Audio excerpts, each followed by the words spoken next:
Among the dead in the 1879 Irving, Kansas tornado was a woman named Dorothy Gale.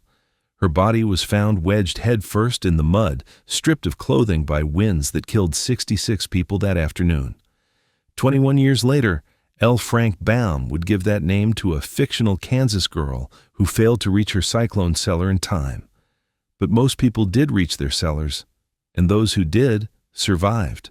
The cyclone cellar, 8 feet by 12, dug with hand tools designed by farmers with no scientific understanding of tornado physics, would later be validated by Texas Tech University as effective against the most violent tornadoes on Earth. How did ordinary settlers figure out what modern engineers would spend decades confirming? The answer lies buried in prairie soil. Picture for a moment a Kansas afternoon in late May, 1879. The sky has turned a color you've never quite seen before, a sickly greenish yellow that seems to press down on the prairie like a bruise. The air is thick and still, so humid you can taste it. And then, from the southwest, you hear something. Not thunder exactly, more like the bellowing of a million mad bulls or a freight train bearing down on you from an impossible direction from above. You have perhaps 90 seconds. Maybe less. On the afternoon of May 30th of that year, the residents of Irving, Kansas, faced something that had never happened before in American recorded history. 2 tornadoes struck the same small town within 30 minutes of each other. The first funnel descended around 4:30 in the afternoon, approaching from the southwest. It killed 14 people and destroyed a 250-foot bridge across the Big Blue River as if it were kindling. The second tornado arrived from the northwest minutes later, while survivors were still pulling themselves from the wreckage of the first. Among the dead was a woman named Dorothy Gale. That name would later echo through American culture in ways the people of Irving could never have imagined.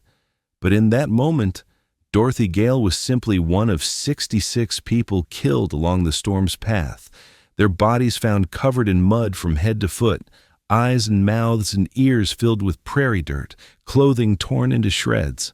Signal Service Sergeant John Park Finley, dispatched to survey the devastation, wrote in his report that one mother was found with her head crushed and her long hair twisted into a rope by the wind's impossible violence. The Irving disaster earned Kansas a nickname it would carry for generations: the Cyclone State.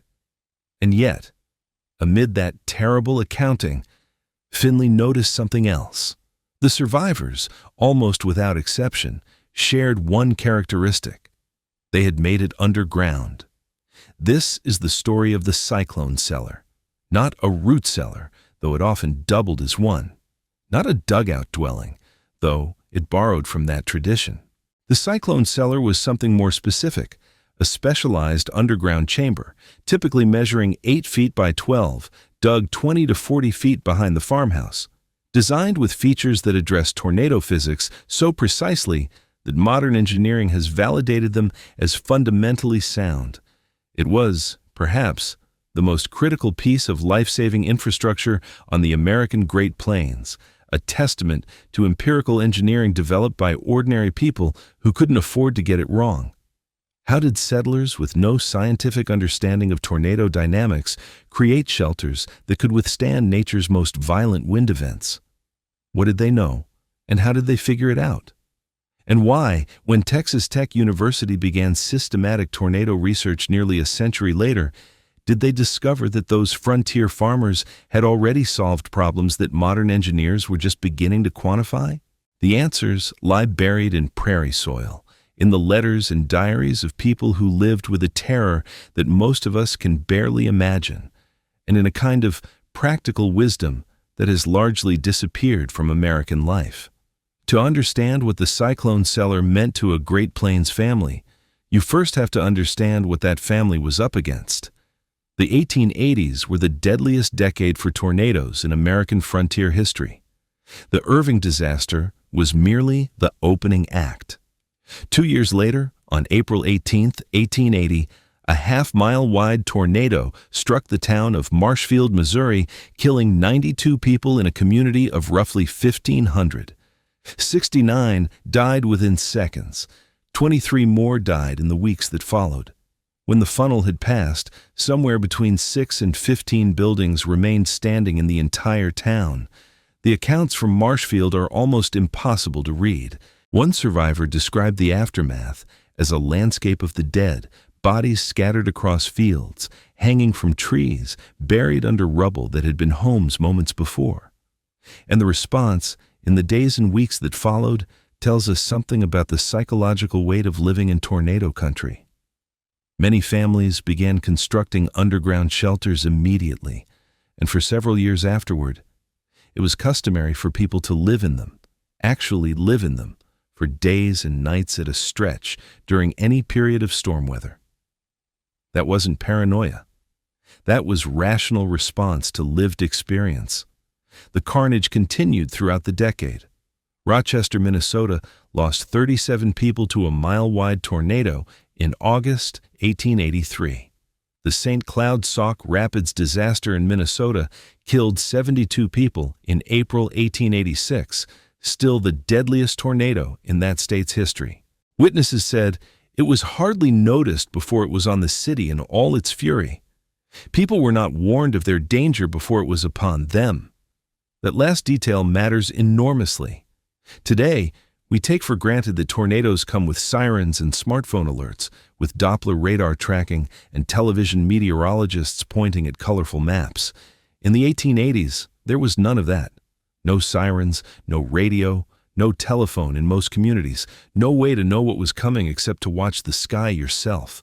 And the sky on the Great Plains offered very little help. Imagine the landscape those settlers inhabited, flat, treeless for miles in every direction.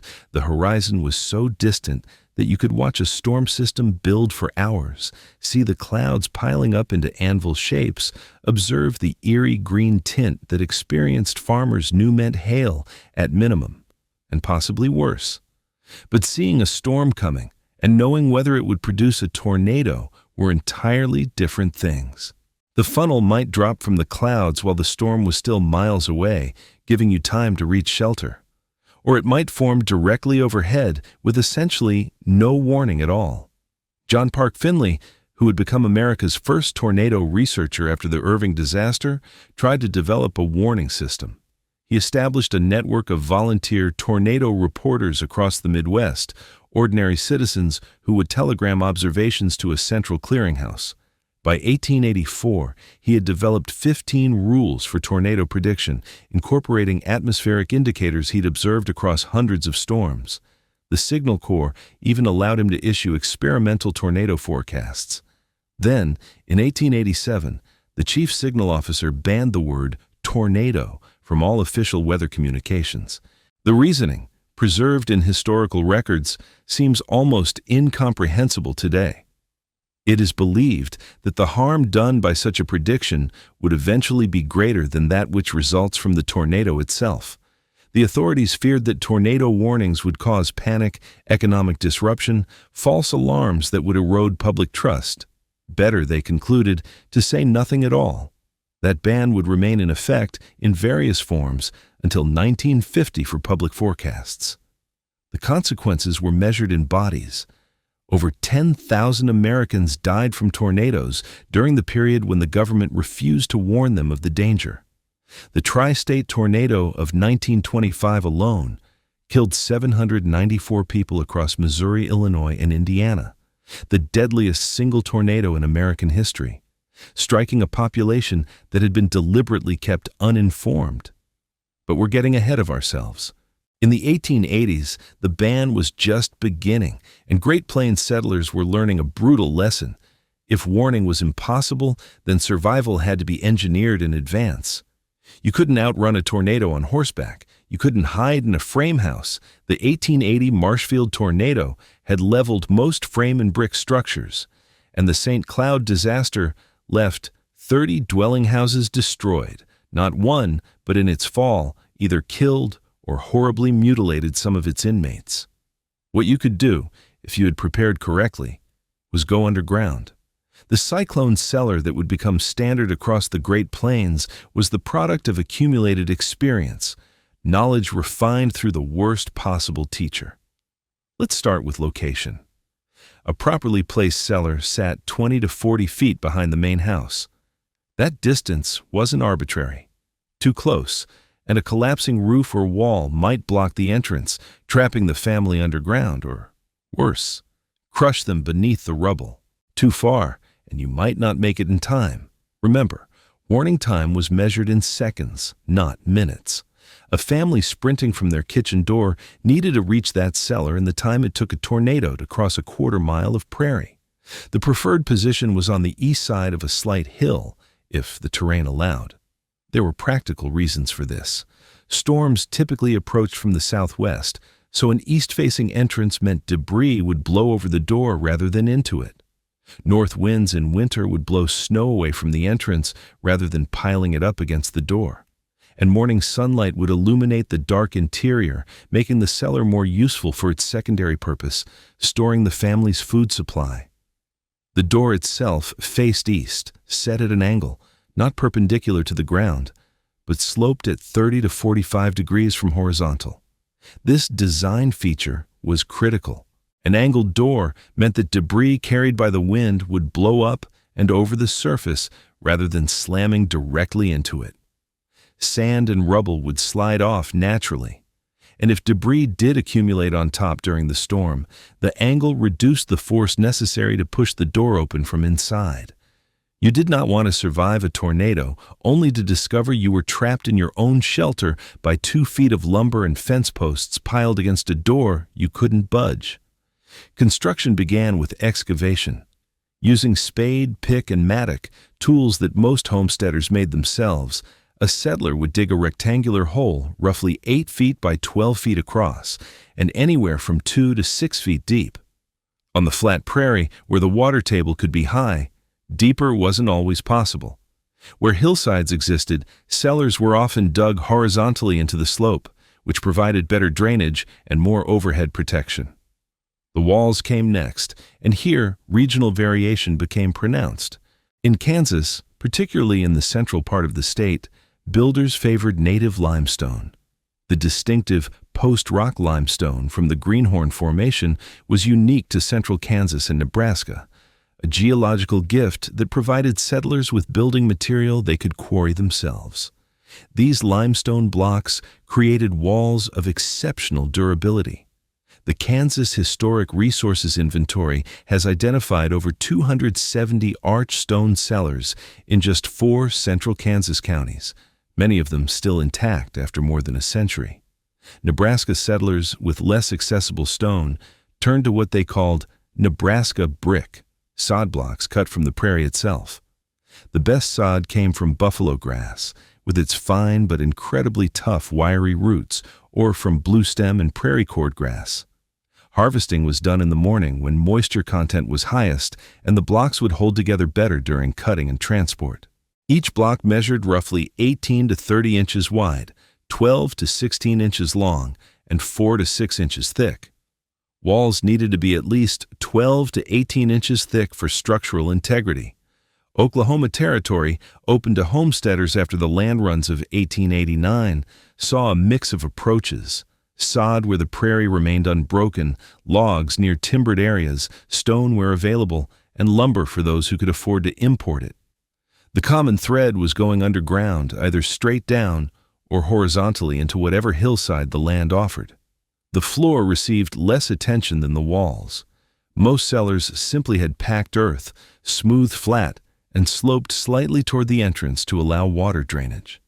The dirt floor served a secondary purpose. It helped maintain the humidity that made the cellar useful for storing root vegetables through the winter. Some settlers laid rough wooden planks, but this was considered optional rather than essential. The roof, however, demanded careful attention. Builders favored arched construction, a curved shape that would become known as the Quonset style more than half a century later during World War II. The settlers didn't know the engineering term, but they understood intuitively what modern wind tunnel testing would later confirm. A curved surface distributes force more efficiently than a flat one. Flat roofs experience differential pressure during high winds, positive pressure on the windward edge, negative pressure on the leeward edge, that creates uplift and can tear the structure apart. An arch transfers those forces into the surrounding ground rather than trying to resist them directly. Construction began with a heavy ridgepole, the largest log the builder could manage, placed lengthwise across the excavation and supported by posts at both ends and in the middle. Smaller poles or split logs were laid perpendicular to the ridgepole, creating a framework. This framework was covered with brush and hay, then sealed with sod laid grass side down. The earth covering was typically 12 to 18 inches thick, sometimes more. This mass served multiple purposes. It provided structural weight to resist wind forces, insulated the interior, and stopped debris that might be driven through a lighter covering. The settlers couldn't have explained the physics in technical terms, but they were solving a problem that modern tornado research would later quantify with precision. Underground shelters work because tornado winds reach maximum intensity 15 to 150 feet above ground level. By going below grade, you remove yourself from the zone of maximum destruction. Most flying debris travels horizontally, so an underground shelter presents minimal exposure, essentially just the angled door at surface level. And the earth surrounding the walls absorbs lateral wind forces that would collapse any above-ground structure. Texas Tech University's National Wind Institute, which began systematic tornado research after the devastating 1970 Lubbock tornado, would eventually develop precise specifications for tornado shelters. But when researchers examined historical designs, they found something remarkable. The frontier cellar already incorporated most of the key protective features: 8-foot by 12-foot chambers, walls sufficient to stop debris, angled reinforced doors, depth of 6 to 8 feet below grade, dual ventilation systems, which we haven't discussed yet, but will. The empirical knowledge of the 1880s, developed by people with no formal engineering training and no scientific understanding of atmospheric physics, had produced shelters that modern debris impact testing validates as effective against EF4 and EF5 tornadoes. The cellar door deserves particular attention because it was the shelter's most vulnerable point, the one place where the underground refuge was exposed to the tornado's direct violence. Construction used heavy timber planks, typically 1.5 to 2 inches thick, reinforced with large iron strap hinges. These hinges were hand-forged by the settler or purchased from a blacksmith, substantial pieces of ironwork that could resist the wrenching forces of tornado-driven pressure changes. Some wealthier homesteaders installed iron or steel hatch covers for horizontal entries, but most families relied on wooden doors because that's what they could make themselves. The latching system was designed for a specific scenario: a family huddled in darkness while a tornado passed directly overhead. The door had to stay closed during the storm's passage, but also had to be openable from inside after the storm had passed. Exterior latches would be useless if debris piled against the door, so builders installed interior hook latches, typically 3 hooks attached to the underside of the door, connecting to eyelets anchored firmly into the cellar walls. The family would descend, pull the heavy door closed above them, and hook it shut from inside. Modern FIMA-compliant shelter doors use multi-point locking steel assemblies rated to 250 miles per hour. But the fundamental principle, deflect debris with an angled surface, latch from the interior, ensure the door can be opened outward even if debris has accumulated, remains identical to what Kansas farmers figured out in the 1880s. Ventilation was the final critical system. Any enclosed underground space accumulates carbon dioxide and loses oxygen over time. Add a family of 6 or 8, burning a kerosene lamp for light, waiting out not just the tornado itself, but the larger storm system that produced it, and you have a suffocation hazard. Worse, the barometric pressure drop during a tornado's passage is rapid and extreme, roughly 6 to 10% of normal atmospheric pressure in violent tornadoes. A completely sealed shelter would experience pressure differential between inside and outside, which could damage the structure or make the door impossible to open. The solution was dual ventilation, one intake vent low, near the floor level, and one exhaust vent high, near the ceiling. This arrangement created natural convection. Fresh air entered through the low vent, while hot, stale air escaped through the high one. The system required no power and no moving parts. Vents were typically made from tin or clay pipes, 2 to 4 inches in diameter. The exterior openings often featured rotating caps to prevent rain entry. These would spin in the wind, creating a slight negative pressure that actually improved air circulation, and screened openings to block insects and small animals. The whole system was simple, elegant, and effective. Modern ICC 500 standards, published in 2008 as the first consensus engineering requirements for tornado shelter design, specify 4 square inches of ventilation opening per occupant. Historical cellars typically had 2 vent pipes regardless of shelter size, providing roughly adequate airflow for the families of 4 to 8 people that most homesteads contained. Building a cyclone cellar was not a weekend project.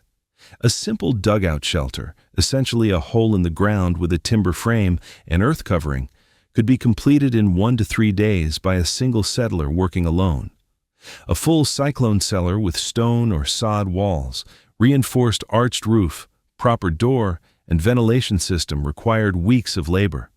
The work was exhausting, digging through hard prairie soil, cutting and transporting limestone blocks or sod bricks, felling and shaping timber for framing, forging, or purchasing the ironwork. But the alternative was to gamble your family's lives on the chance that the tornado would miss your farm this year. And across the Great Plains in the 1880s and beyond, that was a gamble too many families had already lost. The term cyclone cellar entered American English sometime between 1885 and 1890.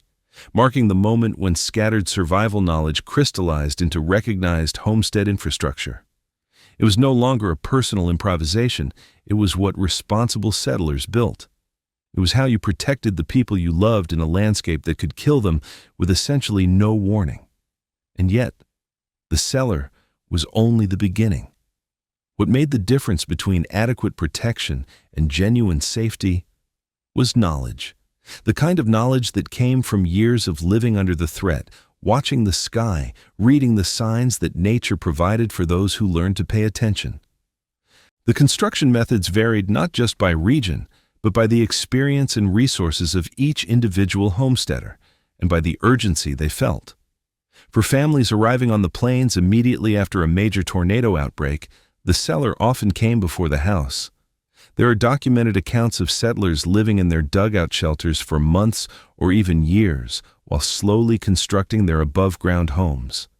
The priorities were clear. You could survive without a proper house. Generations of human beings had done so, but you might not survive a single tornado season without a place to go underground. The tools required for construction were, in most cases, the same tools needed for every other aspect of homestead life. Spade and pick for digging, mattock for breaking through roots and hard soil, a drag scraper, essentially a large blade attached to handles for moving earth efficiently, axe and hatchet for felling trees and shaping timber, handsaw for cutting planks, hammer for driving nails and pegs, a level if you had one, though many settlers worked by eye and experience alone. For sod construction, you also needed a breaking plow, the heavy implement that cut through the tangled root systems of prairie grass. The plow would slice strips of sod 12 to 18 inches wide, which workers then cut into blocks using a sharp spade. About 1 acre of virgin prairie produced enough sod for a small structure. This was why settlers often built their sod houses and cellars before breaking the land for crops. Once the prairie was plowed, the sod was gone forever. Neighbors helped neighbors. This wasn't sentimentality, it was survival mathematics. A single man could dig a cellar, but moving the heavier timbers for roofing, lifting limestone blocks into place, cutting and transporting enough sod for walls and covering, these tasks were dramatically faster with help, and the community understood that every completed cellar meant one more family that might survive the next storm. One more household that wouldn't need to be fed and sheltered by neighbors after a disaster. The frontier operated on mutual obligation, and cellar raising was part of that implicit contract. There was also knowledge transfer happening during these collaborative work sessions. An experienced settler might notice that a newcomer was placing the door at too steep an angle or positioning the cellar too close to the house. The correction might be delivered casually. You know, my neighbor Hendricks had his cellar collapse in on him when the house came down. He rebuilt it further back. But the information was being passed, generation to generation, neighbor to neighbor, in the oral tradition that characterized frontier communities.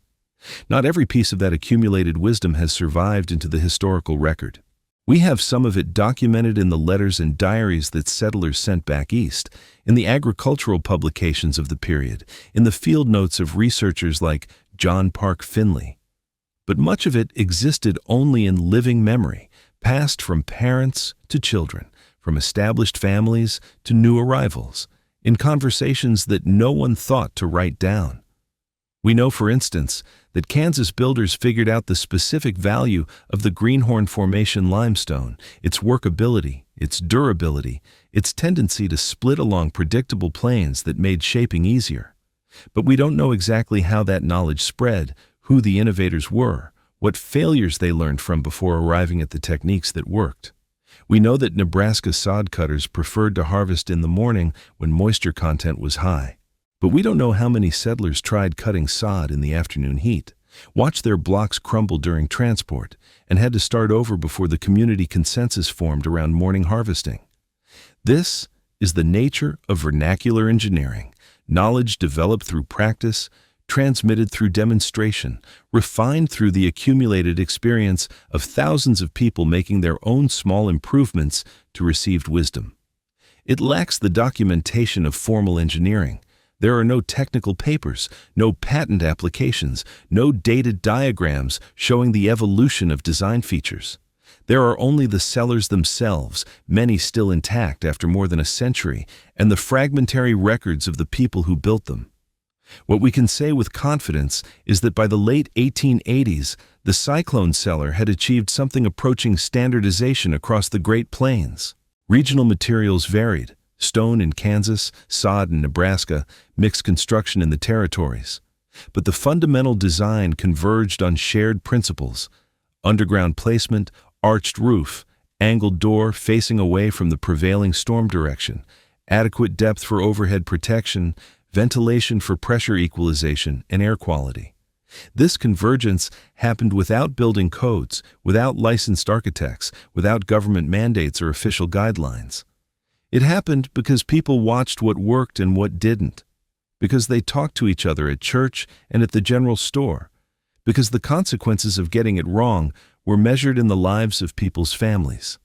The interior of a completed cyclone cellar would feel, to a modern visitor, something like stepping into a cave. The earth walls absorbed sound.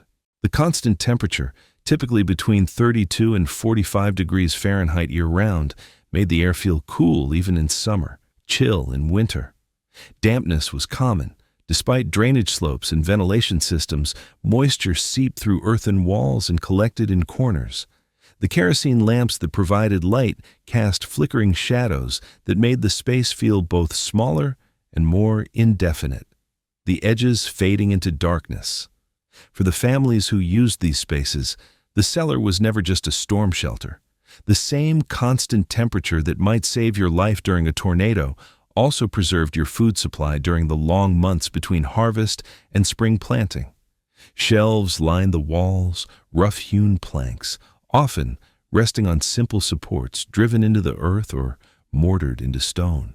On these shelves sat the family's security against winter: potatoes and turnips, carrots and beets, onions in braided strings, apples stored in bushels of sawdust or wrapped individually in newspaper to prevent one rotten fruit from spoiling the batch. There would be canned goods, too. Peaches put up in summer, tomatoes preserved with salt and vinegar, pickled vegetables in crocks sealed with wax, cured meat hanging from the ceiling, hams smoked over hickory or apple wood, salt pork packed in barrels, sausages dried until hard. In the coldest part of the cellar, perhaps a crock of butter submerged in brine to keep through the winter, and there would be emergency supplies, candles and matches in a tin box to keep them dry, kerosene for the lamps, wool blankets against the chill, perhaps a jug of water in case the family had to shelter for an extended period. The intersection of food storage and disaster preparedness was so complete that the line between root cellar and storm cellar barely existed. The same space served both purposes, and the stocking of one meant the stocking of the other. Research on early Kansas storm cellars captures this duality beautifully. Inside the 8 by 12-foot chamber, shelves of canned peaches shared space with kerosene lamps and wool blankets, proof that survival and everyday life mingled underground. For children, the cellar was a place of mixed associations. Routine trips down the ladder, fetching potatoes for dinner, checking on the stored apples, were unremarkable, part of the daily rhythm of household chores. But trips in the middle of a storm, hustled down the ladder by a mother whose fear was barely controlled, crouching in darkness while the world above came apart. Those left different memories. The cellar was safety, but it was also the place you went when safety was all you had left. Laura Ingalls Wilder, whose memoirs offer some of the most vivid accounts of frontier childhood, wrote about her own complicated relationship with storm shelters. During the thunderstorms of 1884 and 1885, she separated from her mother and sisters who huddled in the cellar and aligned herself with the riskier behavior of her father, who stayed outside to watch the storms approach. She later recalled, "I didn't like to go into the cellar, and I wanted to see the storm. I thought I could get to safety as quickly as Pa could, and I proved it." That defiance, a child's assertion of her own judgment against the prescribed behavior of sheltering below, tells us something about the psychological weight these structures carried. The cellar was a place of powerlessness. You descended into darkness, closed the door above you, and waited for forces beyond any human control to decide whether your world would still exist when you emerged. Some people adapted to that powerlessness more easily than others. Some preferred to watch the sky until the last possible moment, clinging to agency even when agency was largely an illusion. The dual-purpose nature of the cyclone cellar reflected a broader reality of frontier existence. Everything had to serve multiple functions. Labor was too precious, materials too scarce, to build any structure that served only a single purpose. The homestead couldn't afford specialization, not of tools, not of buildings, not of people. Consider what a single Great Plains homestead required for self-sufficiency. Shelter, obviously, house, barn, outbuildings. But also food production, cultivated fields, a kitchen garden, perhaps an orchard if the climate allowed. Animal husbandry, chickens for eggs and meat, pigs for pork and lard, a milk cow for dairy, draft animals for fieldwork, food preservation, the cellar for root vegetables, a smokehouse for meat, perhaps an ice house if you lived near a source of winter ice. Textile production, raw wool from sheep, spun into yarn, woven into cloth, sewn into clothing. Tool maintenance, sharpening, repair, and often manufacture of the implements that made everything else possible. Each of these activities required its own knowledge, its own skills, its own dedicated space and equipment. A successful homesteader wasn't expert in one thing. A successful homesteader was competent at dozens of things, able to shift from plowing to butchering to carpentry to midwifery as circumstances demanded. The cyclone cellar was one node in this web of requirements, an essential one, potentially a life-saving one, but not separate from the larger system. Its construction diverted labor that might otherwise go to breaking sod for crops or expanding the barn. Its maintenance took time from other tasks. Its stocking with emergency supplies represented resources that couldn't be used for other purposes. Every decision on the frontier involved trade-offs, and the cellar was no exception.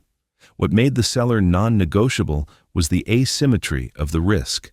A bad harvest meant hunger, perhaps debt, possibly the loss of the homestead claim, but you could survive a bad harvest. You could borrow from neighbors, sell some livestock, make it through to the next year. A tornado without shelter meant death. Not hardship, not setback, not a problem to be solved. Death for you and your children and everyone you loved. The cellar was essential precisely because the alternative was unthinkable. And so, families dug and built and stocked their shelters and taught their children what the adults had learned. When the sky turns green, when the birds stop singing, when you hear that roar from the southwest, you run. You don't look back. You don't save anything. You get underground and you close the door and you wait. But understanding the method is only part of the picture. The real question is what it took to do this well, to build a shelter that would actually protect you, to read the signs that gave you those precious seconds of warning, to live with the constant awareness of what might come at any moment during the storm season that stretched from April through July. The difference between a cellar that saved lives and one that failed often came down to details that wouldn't be obvious to a casual observer, knowledge that separated experienced builders from newcomers still learning the hard lessons of the prairie. Take the door angle, for instance. 30 to 45 degrees from horizontal was the accepted range, but within that range, local conditions mattered. A cellar on flat, open ground might need a steeper angle to shed debris effectively. The wind carried more material with greater force across unobstructed prairie. A cellar built into a hillside, partially protected by the slope itself, could use a shallower angle that made entry and exit easier. Getting this wrong didn't necessarily mean the door would fail catastrophically. It might simply mean that after the storm passed, you'd spend an hour or more digging out debris before you could open the door and emerge.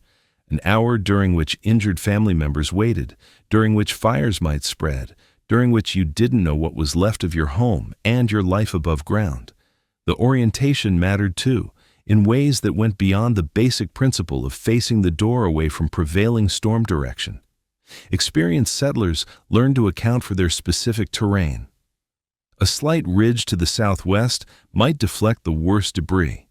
A stand of cottonwoods, if any remained after the land was cleared, could slow wind speeds marginally before they reached the cellar entrance. Even the position of the barn relative to the cellar could make a difference.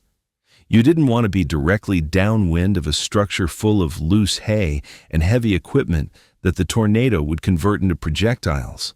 Wall thickness was another variable where experience proved crucial. The minimum of 12 to 18 inches was adequate for most storms. But most storms was cold comfort when the monster bearing down on you was an F4 or F5.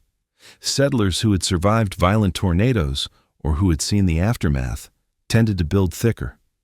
The extra labor seemed worthwhile after you'd walked through a debris field where railroad ties had been driven through stone walls like arrows through paper. The roof covering required judgment calls as well. 12 to 18 inches of earth was the standard recommendation, but soil composition varied dramatically across the plains.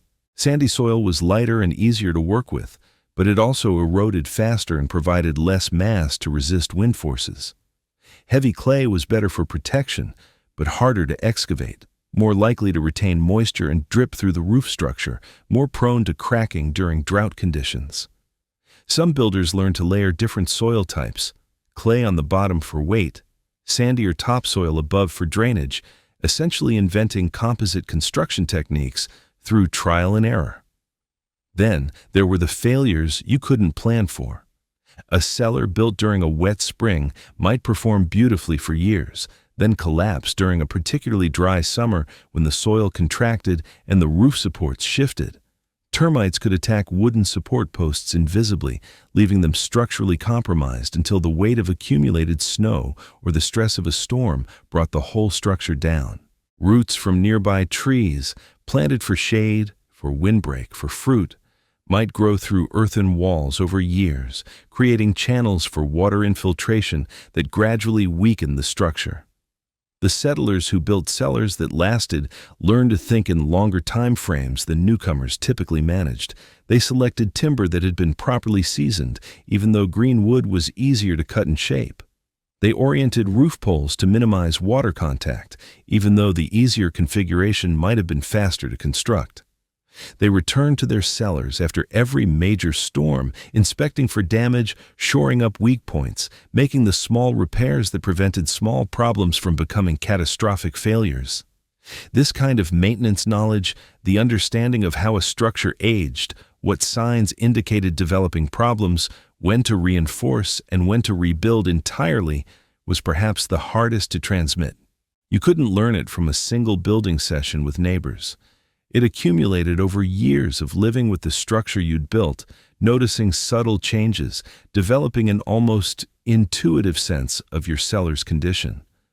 The science of why these shelters worked was never articulated by the settlers themselves, but modern research has provided explanations for techniques that frontier farmers developed empirically.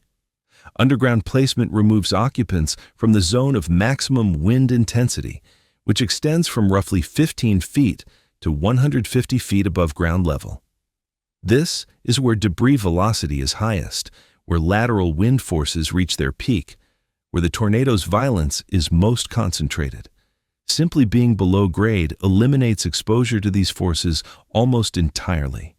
The earth surrounding the cellar walls doesn't just provide passive protection, it actively transfers wind loads around the shelter rather than through it. Above-ground structures must resist enormous lateral forces directly, relying on the strength of their materials and connections to prevent collapse. An underground structure lets the surrounding soil absorb those forces. The wind pushes against the ground, not against the cellar walls, and the ground, unlike any building material, can absorb essentially unlimited pressure without failing. The pressure differential issue is subtler, but equally important. A violent tornado creates a pressure drop of roughly 6 to 10% below normal atmospheric pressure, a change that happens in seconds as the vortex passes overhead. Above-ground buildings can't equalize internal pressure fast enough. The air inside the structure, suddenly at much higher pressure than the air outside, pushes outward against walls and roof. This is why tornado-damaged buildings often look as if they exploded rather than collapsed. In a very real sense, they did explode, blown apart from within by their own trapped atmosphere. Underground cellars largely avoid this problem. Walls surrounded by earth experience no pressure differential. The soil doesn't care what the atmospheric pressure is. And the ventilation system, originally designed to prevent suffocation during extended shelter use, serves a secondary function, allowing gradual pressure equalization as the barometric pressure outside changes. Air flows through the vents, equalizing pressure without the sudden stress that destroys above-ground structures. The debris impact testing, conducted by Texas Tech University's National Wind Institute, quantified what settlers knew instinctively. Some materials stop projectiles, and some didn't.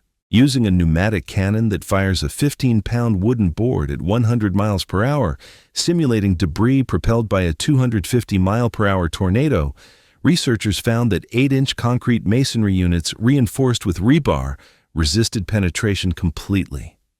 4-inch reinforced concrete slabs reduced the missiles to splinters without perforation. Brick veneer walls, by contrast, were completely penetrated at less than 70 miles per hour. The traditional cellar, with its thick earth-bermed walls and substantial overhead covering, provided debris protection comparable to modern engineered shelters. The settlers hadn't calculated the forces involved or tested material systematically, but their accumulated experience had led them toward construction methods that worked, methods that, when finally subjected to scientific analysis, proved to be fundamentally sound. This is the remarkable thing about vernacular engineering.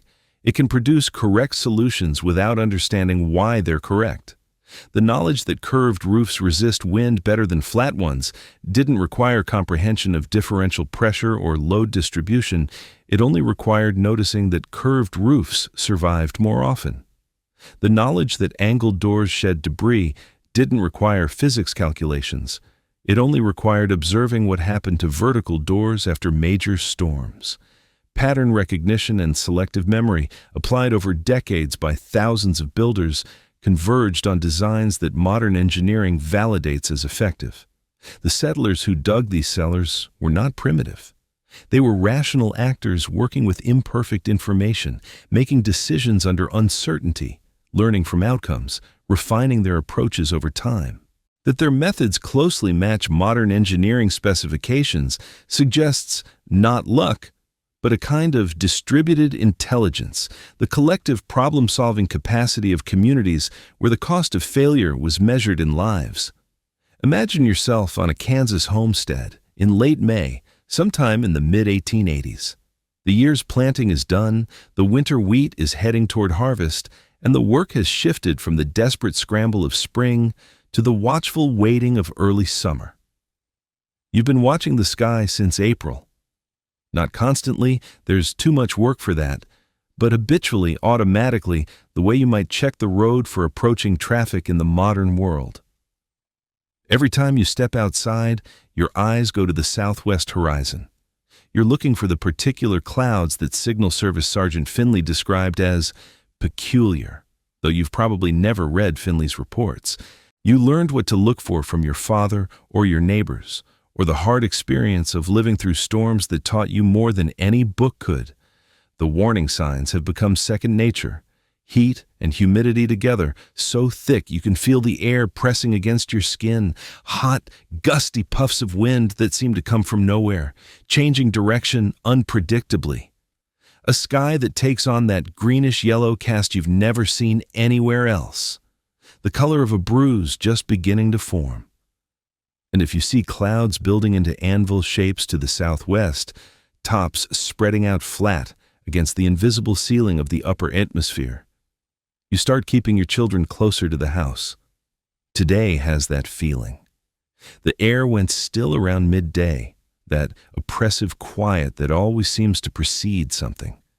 The chickens are restless, moving in tight circles rather than ranging across the yard as they usually do. You've noticed the dog who normally has no interest in the cellar, sniffing around the entrance, then lying down in the shade nearby rather than going off on whatever dog business usually occupies him. You can't see the storm yet, but you can feel it coming. Your wife is in the house, putting up the breakfast dishes, keeping the youngest children occupied with small tasks that will keep them nearby without alarming them. She's been through this enough times to know the protocol without discussion. The older children, if you have them, have been given their assignments. Gather the eggs from the hen house, check that the cellar door opens freely, make sure the lamp inside has oil and the matches are dry. Around 3 in the afternoon, you see the first clouds building in the west. They're tall, climbing fast, their tops brilliant white against the darkening base. This is the part that always seems like a cruel joke of nature, that something so beautiful could be forming around something so destructive. By 4, the sky has changed. The sunlight has gone strange, filtered through advancing clouds, casting everything in that ominous yellow-green that means the storm contains hail at minimum. The wind has picked up, but it's the wrong wind coming from the southeast, pulled toward the storm rather than pushed by it. You've learned that this reversed wind is actually a danger sign, evidence of the massive updraft that feeds a supercell thunderstorm. You call the family. This is how L. Frank Baum would later describe it, drawing on the reality of Kansas farm life that he had absorbed during his years in South Dakota. "There's a cyclone coming, Em," Uncle Henry called to his wife. "I'll go look after the stock." In the novel, Uncle Henry runs toward the sheds where the cows and horses are kept. Aunt Em throws open the trap door and climbs down into the cellar. Dorothy is told to run, immediately, without delay. The division of labor was common across the plains. Mothers and children went underground. Fathers secured what could be secured in the seconds available, unhitching panicked horses, driving cattle away from buildings that might collapse, closing barn doors that might otherwise tear off and become deadly projectiles. It was rational prioritization. The adults most likely to survive above-ground exposure stayed above ground as long as possible, doing what they could to reduce the total damage, while the most vulnerable family members were already in safety.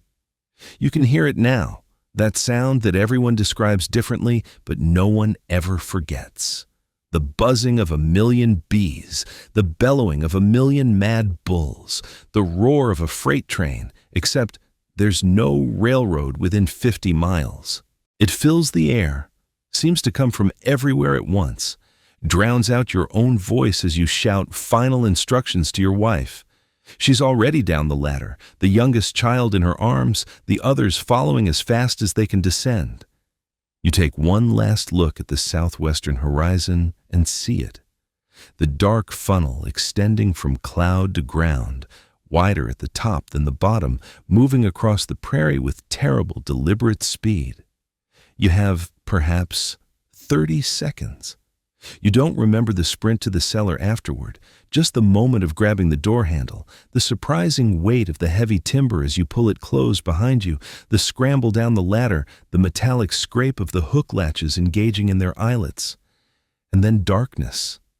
The cellar smells like earth and stored vegetables. Kerosene from the lamp your wife is lighting, the particular close smell of your family gathered in a space 8 feet by 12. You can feel the children pressing against you, not from fear exactly. You've done this before, but from the instinct that says closeness is safety. Above you, through 12 inches of earth and timber and sod, you can hear your world coming apart.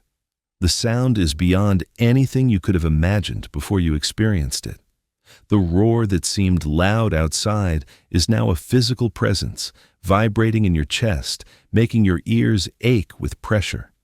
You can hear things striking the ground, or striking what was your ground, your homestead, your life built over years of labor.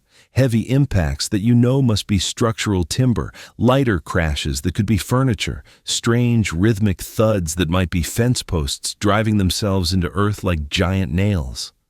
The barometric pressure is dropping so fast that your ears pop repeatedly.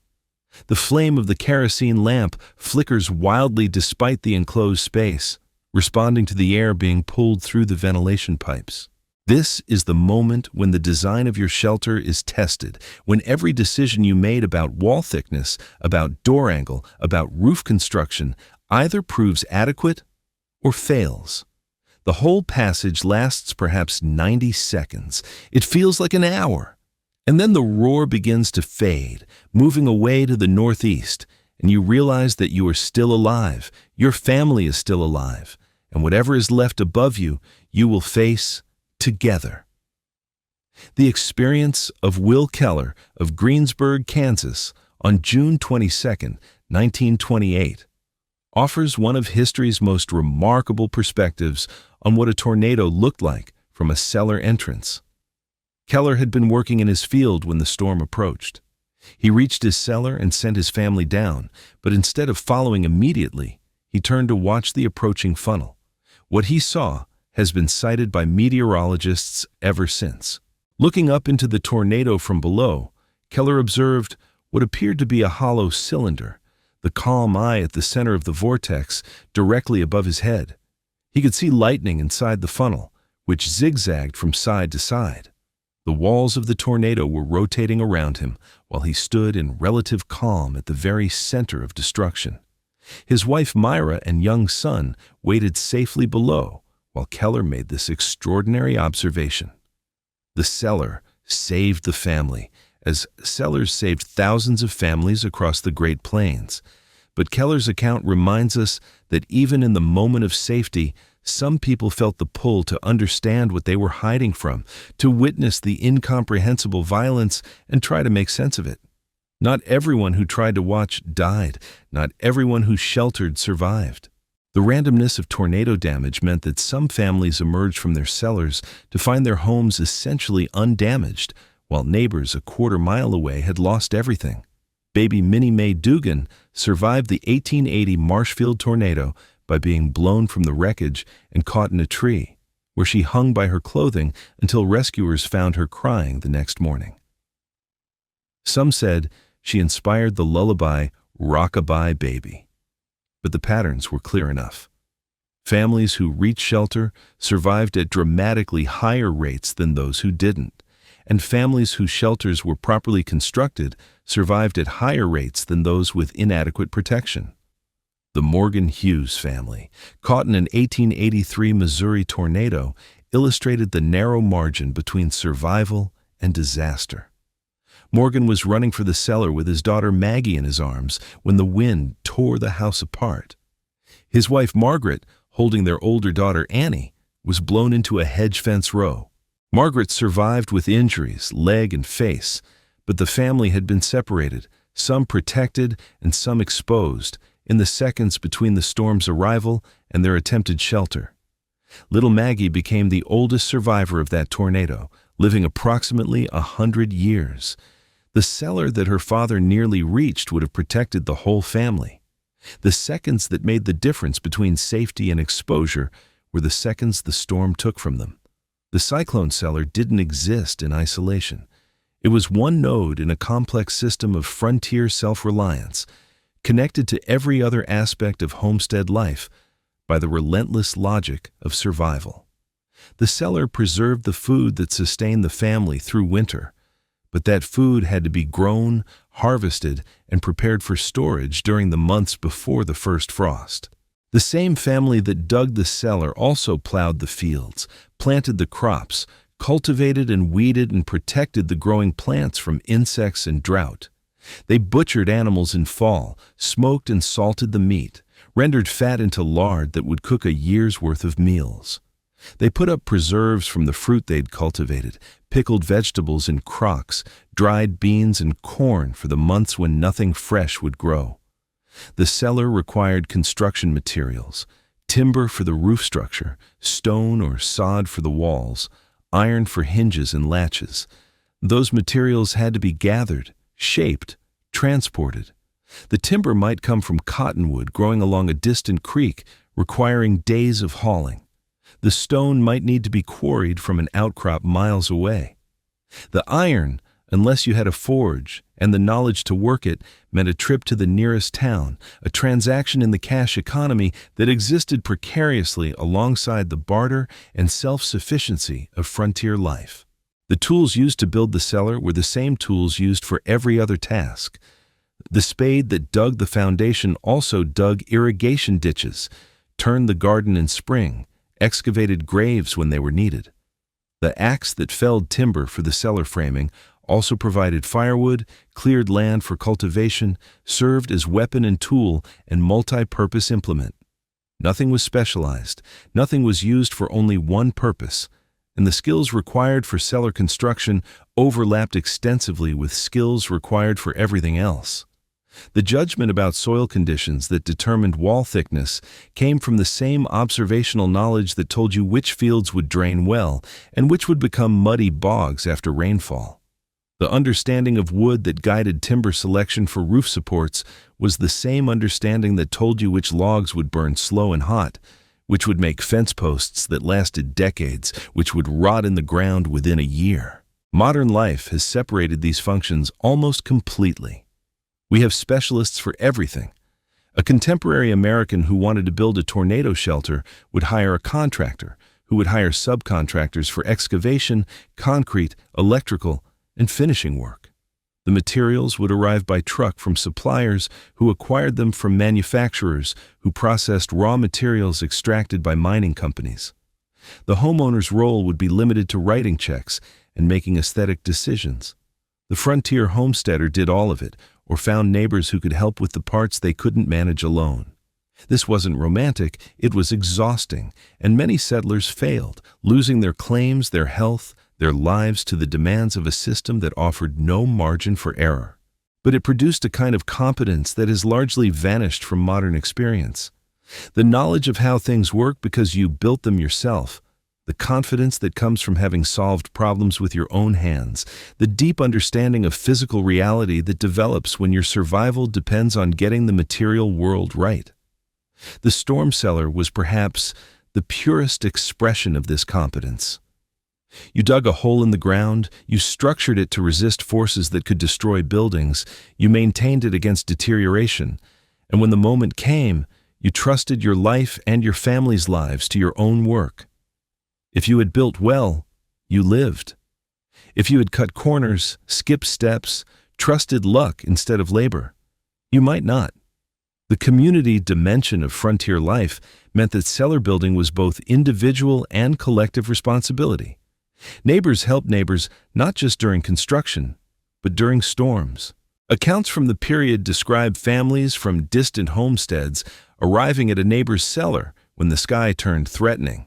The nearest shelter, even if it meant riding a mile through approaching weather, was better than no shelter at all. Some cellars were built larger than any single family needed, designed to accommodate the neighbors who might appear at the worst possible moment. After disasters, the community response was immediate and essential.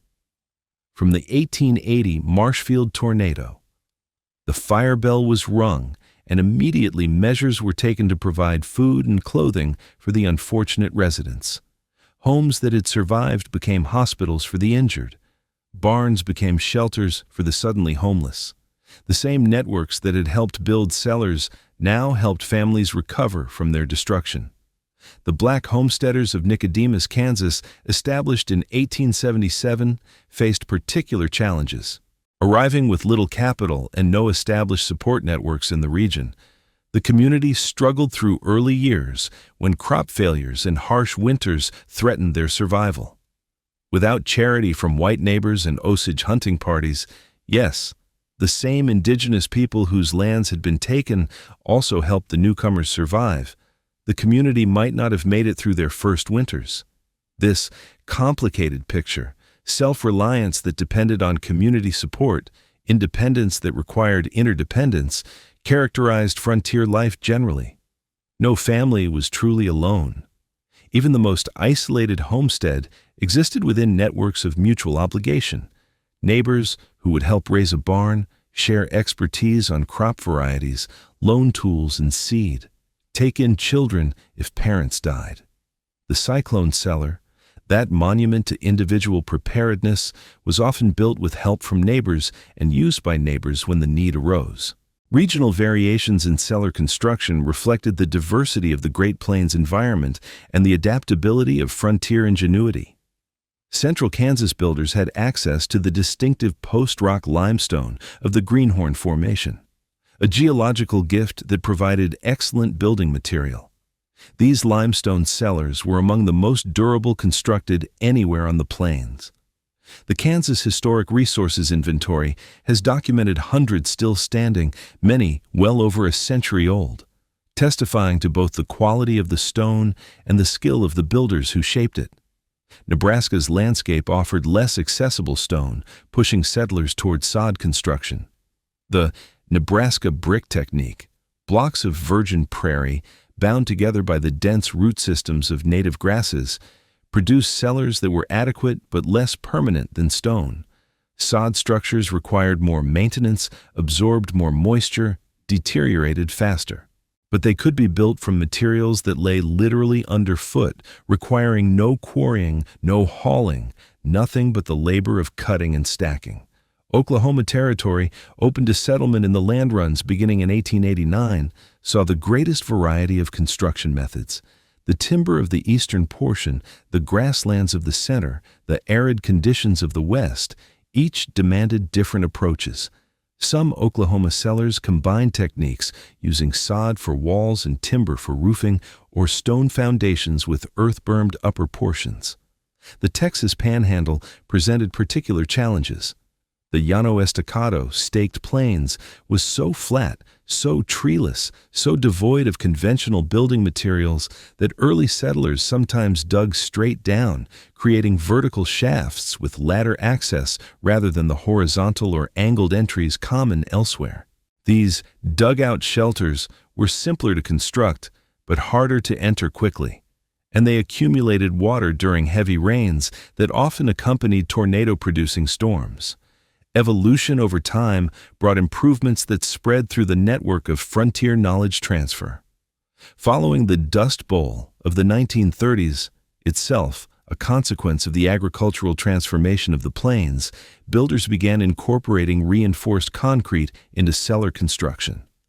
The concrete could be formed on site by mixing Portland cement with local sand and gravel, producing walls of greater uniformity and durability than traditional methods allowed. By the mid-20th century, an ingenious adaptation appeared: concrete septic tanks repurposed as tornado shelters. The tanks were mass-produced, structurally sound, watertight, and sized roughly the same as a traditional cyclone cellar. Add a door and ventilation, bury it in your yard, and you had instant protection that would have seemed miraculous to the settlers who had dug their cellars by hand. The knowledge of how to build a cyclone cellar didn't die suddenly. It faded gradually, becoming less urgent as circumstances changed. The transition began with communication technology. The telegraph, then the telephone, then the radio created networks for warning that the 1880 settler couldn't have imagined. A tornado spotted in one county could be reported to the next county within minutes rather than arriving unannounced. The ban on using the word tornado in forecasts was lifted for emergency management in 1938 and for public forecasts in 1950. Suddenly, information that had been suppressed for 60 years was available to everyone. Weather radar, developed during World War II and deployed for civilian weather observation in the following decades, transformed tornado detection. What settlers had tried to read from cloud formations and atmospheric pressure, radar could detect directly. The rotating supercell thunderstorms that produced tornadoes, the distinctive hook echoes that indicated tornadic circulation. The same technology that had guided Allied bombers to their targets was now warning American families to seek shelter. Modern warning systems, television broadcasts, weather radio, smartphone alerts can provide minutes to hours of advance notice for tornado threats. The frantic sprint from kitchen to cellar, the desperate seconds that determined life or death, have become less common. There is usually time now. Time to gather belongings, time to collect pets, time to help neighbors, time that didn't exist on the 1880s prairie. The warnings also changed the nature of shelter.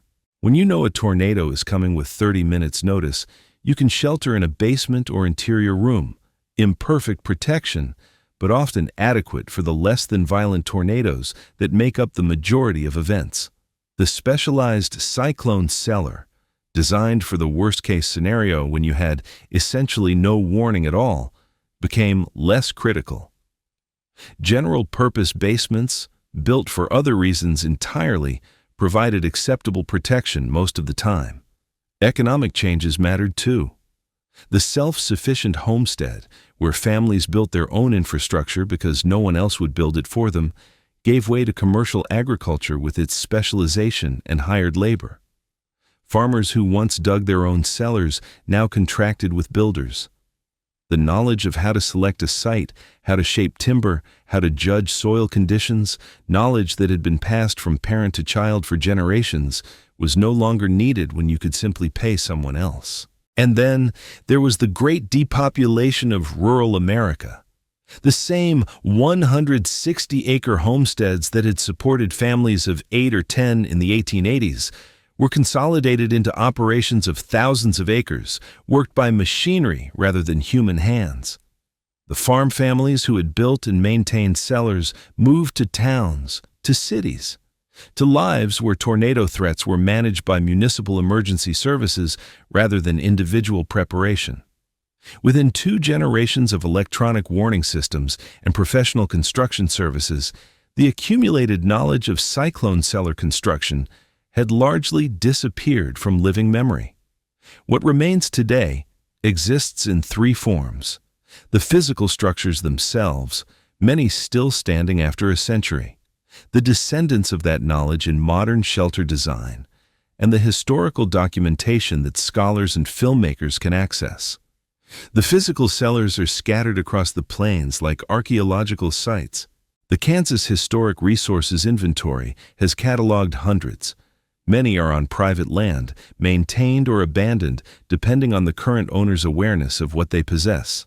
The Sod House Museum in Alene, Oklahoma, preserves the only remaining intact 1894 sod house, complete with its original 1911 root cellar, enclosed now in a climate-controlled building that protects it from the elements that would otherwise complete its destruction. The Nicodemus National Historic Site in Kansas includes an 1877 dugout homestead under ongoing archaeological investigation. The Fix Farmstead in Waubonsee County, Kansas, is listed on the National Register of Historic Places specifically because it includes both a storage cellar and a storm cellar, the distinction important enough to warrant separate recognition. The modern shelter industry, based largely in the tornado-prone regions of the South and Midwest, builds devices that would astonish the frontier settlers while simultaneously validating their fundamental insights. FEMA publication P320, Taking Shelter from the Storm, first published in 1998 and distributed in over 1 million copies since, provides detailed specifications for residential safe rooms. The requirements: reinforced walls capable of stopping debris impact, secured doors, adequate ventilation, read-like technical specifications for the features that settlers developed empirically. The AICC 500 standard, published in 2008 as the first consensus engineering requirement for tornado shelter design, mandates resistance to 250 mile-per-hour wind loads and 100 mile-per-hour debris impact. Modern testing facilities fire standardized projectiles at shelter materials using pneumatic cannons, quantifying the performance that 19th century builders could only evaluate through experience and observation. Texas Tech University's National Wind Institute, where Dr. Ernst Kiesling earned recognition as the father of the safe room, has spent over 50 years studying tornado effects and developing protective designs. When researchers there examined historical construction methods, they found what decades of scientific investigation had confirmed: the frontier cellar addressed the same threats that modern engineering quantifies. Since 1998, nearly 25,000 residential safe rooms have been built with FEMA funding. The May 3, 1999 Moore, Oklahoma EF5 tornado, with its record 300-plus mile-per-hour measured winds, triggered the first shelter incentive grant programs. Subsequent disasters: the 2011 Joplin tornado that killed 158 people, the 2013 Moore tornado that killed 24, including 7 children in a school without shelter, have reinforced the urgency of underground protection. The engineering problem has been solved. The technical specifications are published, the materials are available, the construction methods are understood. What remains is access, ensuring that every family in tornado-prone regions has somewhere to go when the warning sounds. This was, in the end, the same problem the settlers faced. They solved it with spade and mattock, with community cooperation, with knowledge passed from neighbor to neighbor. We solve it with grant programs and building codes and professional contractors. The method has changed. The fundamental challenge has not. Return now to Irving, Kansas, and to Dorothy Gale. Historian Daniel Fitzgerald has documented that a real Dorothy Gale died in the 1879 tornado that gave Kansas its reputation as the cyclone state. The period account describes how the wind blew them outside and stripped them of their clothing. Dorothy Gale was wedged headfirst in the mud, her body sticking straight up in the air. Whether L. Frank Baum knew of this account when he wrote The Wonderful Wizard of Oz remains uncertain. The coincidence of names might be exactly that. But Baum, who lived in Aberdeen, South Dakota from 1888 to 1891, certainly knew the reality of Plains tornado culture. His novel captures the cyclone cellar with documentary precision. A small hole dug in the ground, called a cyclone cellar, where the family could go in case one of those great whirlwinds arose, mighty enough to crush any building in its path. The fictional Dorothy doesn't reach the cellar because she goes back for her dog. The real Dorothy Gale never had the chance. This is what the cyclone cellar meant on the American frontier. The difference between a story that ends in survival and one that ends in a body wedged headfirst in the mud. The difference between a homestead that continues and a family that joins the statistics of an era when over 10,000 Americans died from tornadoes while the government refused to warn them. The settlers who built these shelters couldn't have explained the physics of debris impact or the engineering of pressure equalization. They didn't need to.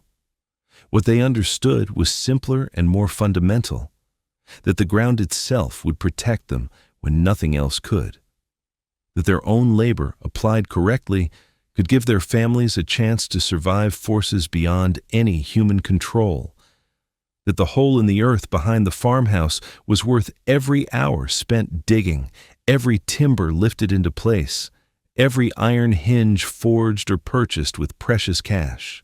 They built their shelters and taught their children to run for them. They watched the southwestern horizon and listened for the roar that meant the world was about to change. They did what human beings have always done in the face of mortal danger. They adapted, they learned, they protected what they loved as best they could. The cyclone cellar's arc, from desperate improvisation to cultural icon to validated engineering standard, is a distinctly American story. It begins with ordinary people confronting extraordinary danger, develops through community knowledge sharing and generational refinement, and concludes with scientific confirmation of what practice had already discovered. The physics explain why the cellars worked. The diaries and photographs reveal the human cost when they didn't. Today, a Kansas family with a smartphone receives tornado warnings through algorithms processing radar data from satellites and ground stations, filtered through sophisticated atmospheric models running on computers that would have seemed like magic to John Park Finley. But if that family heads for their basement when the alert sounds, they're following the same imperative that drove their great-great-grandparents to dig holes in the prairie with hand tools. Get underground, get below the wind. Let the earth protect you from forces you cannot resist. The knowledge of how to build a cyclone cellar has largely disappeared from living memory. The wisdom of what that cellar meant, the understanding that some dangers can only be survived through preparation, that self-reliance has real and tangible value, that the work you do with your own hands can be the difference between life and death, that wisdom persists, waiting to be remembered. Dorothy Gale, real and fictional, represents everyone who didn't make it to shelter in time. The thousands who did, whose names are mostly lost to history, represent something else. The ordinary human capacity to face impossible odds and find a way through. Not by heroism, not by luck, but by labor, by learning, by building with their own hands the protection that would save their lives. 8 feet by 12 feet, 20 to 40 feet from the house. Door facing east, angled at 30 degrees. Walls of limestone or sod or timber thick enough to stop debris. Roof arched to shed the wind. Ventilation pipes at floor and ceiling. Interior latches so you can close the door behind you and open it when the storm has passed. This was the formula. This was the knowledge. This was how ordinary people on the American frontier engineered survival against nature's most violent phenomenon. The earth remembers, even if we've forgotten, and the cellars are still there, waiting beneath prairie grass, monuments to an ingenuity we've outsourced to specialists, but might one day need to rediscover for ourselves.